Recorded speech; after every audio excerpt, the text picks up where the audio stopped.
there was this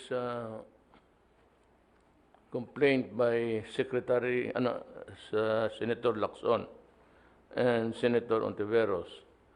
Kasi they were mentioning billions and billions na saan na raw. Saan na ang bakuna at binigyan raw na tayong executive department tayo ng bilyon na mga pera. Kung saan nasaan na daw itong bakuna with the billions that have been authorized by Congress para gastusin natin. Kindly explain to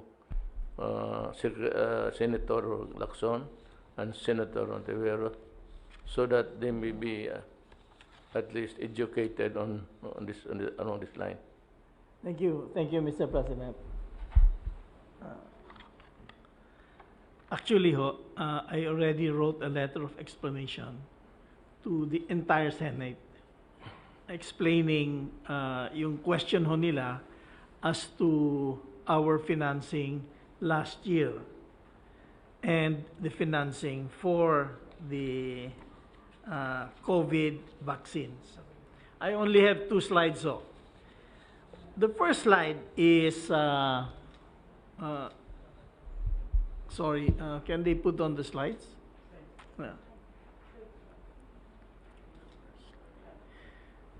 The first slide is what happened last year. Okay. Last year, so there's the chart here. You have the revenues of 2019, 2020, and then yung expected natin sa 2021.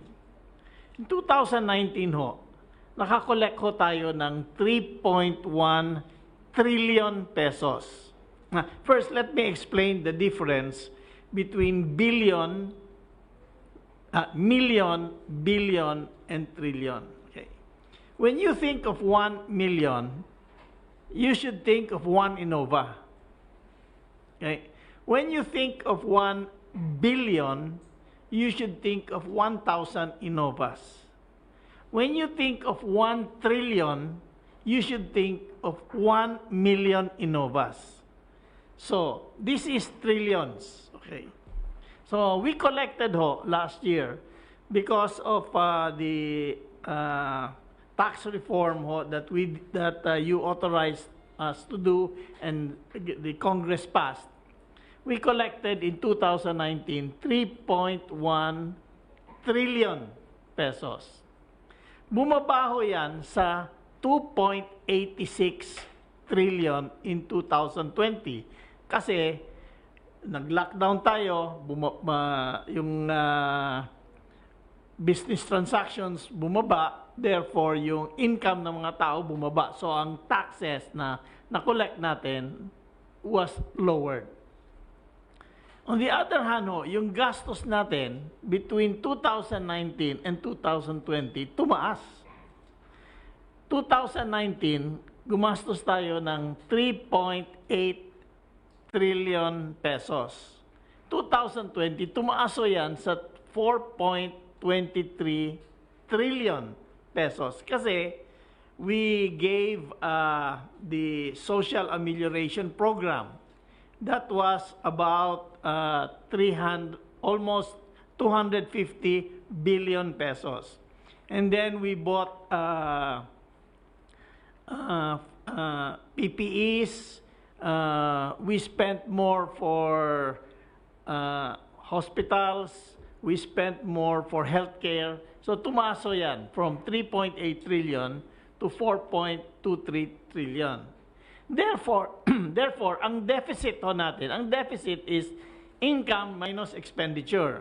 Ang deficit natin sa 2019 was only 666 billion pesos or 3.4% of GDP.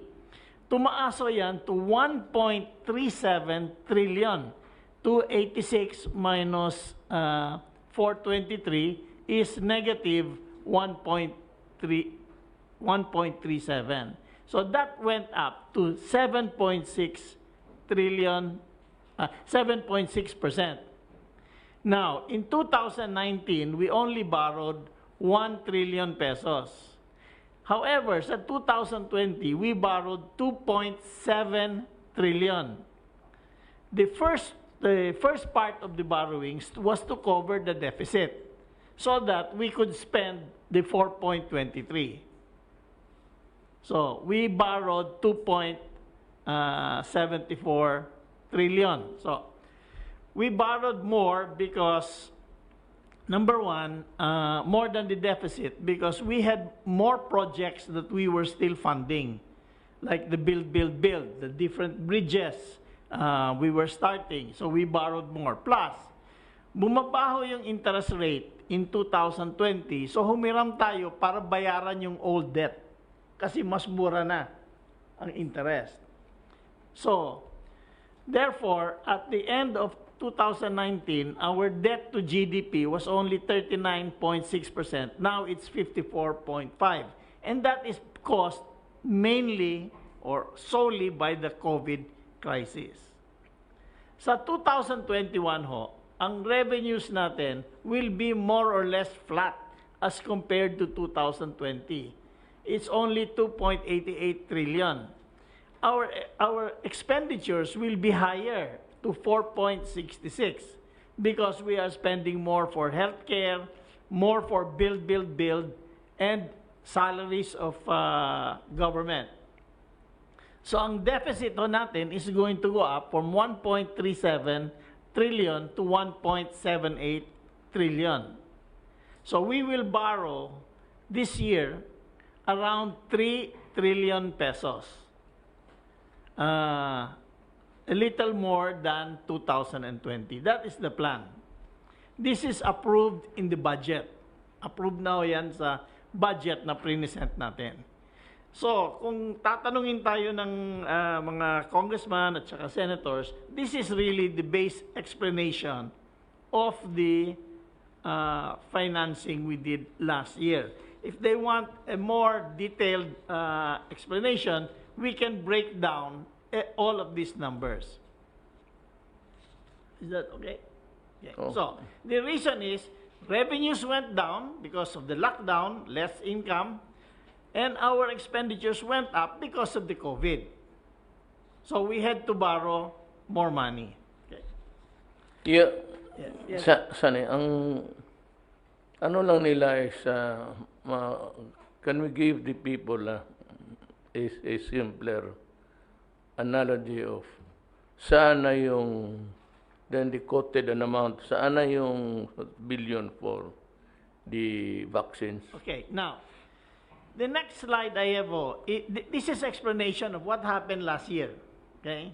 So, gumawa rin ho tayo ng vaccine budget and financing. And we can put that up on the slides also. Now, these numbers are not trillion. These numbers are billion. Okay? 1,000 Innovas. Okay? Each billion. Okay? So, the total financing we have for the vaccines, logistics, and other supplies, including waste disposal, is 82.5 billion pesos. Saan po galing yan? DOH budget, 2.5 billion pesos. Bayanihan 2, yung extension, 10 billion pesos. So that subtotal of that is 12.5. So we also got financing from abroad. World Bank, 24.3 billion pesos. Asian Development Bank, 19.5 billion pesos. And Asian Infrastructure Investment Bank, 14.6 billion. The subtotal is 58.4. Yan ang loans natin. So, 58 tapos we have another line, we got some savings. Because remember, last year, nag-substitute tayo ng loan. Bumaba yung interest rate natin. Kasi our credit rating is very strong. So when we borrowed, the interest rate was lower. So we were able to save, and we also able to get additional official development assistance of 11.6 billion pesos. So when you add 12.5 from general appropriations, 58.4 from the financing, yung from World Bank, Asian Development Bank, and Asian Infrastructure Investment Bank, plus the ODA is a total of 82.5 billion pesos. Now, 82.5 billion pesos will buy us enough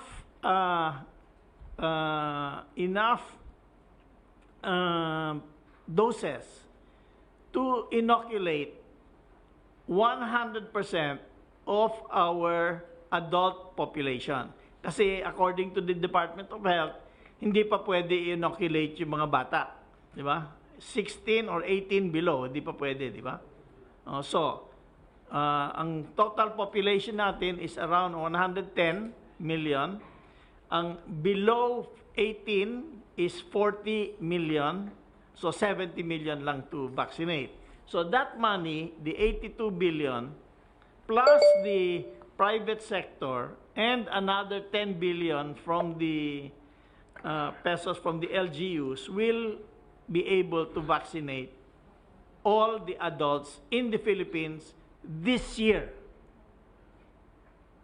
This year. So, sana yung pera na billion-billion dyan, nasa kamay ba natin yan ngayon? Hindi po, nasa bangko pa. Kasi we did not withdraw yet. Kasi we will only withdraw when we pay. Yes. Because why should we hold the money? Kasi babayad tayo ng interest eh. So, mientras tanto na hindi pa na-deliver, hindi pa due ang payment, we'll keep it in the bank first.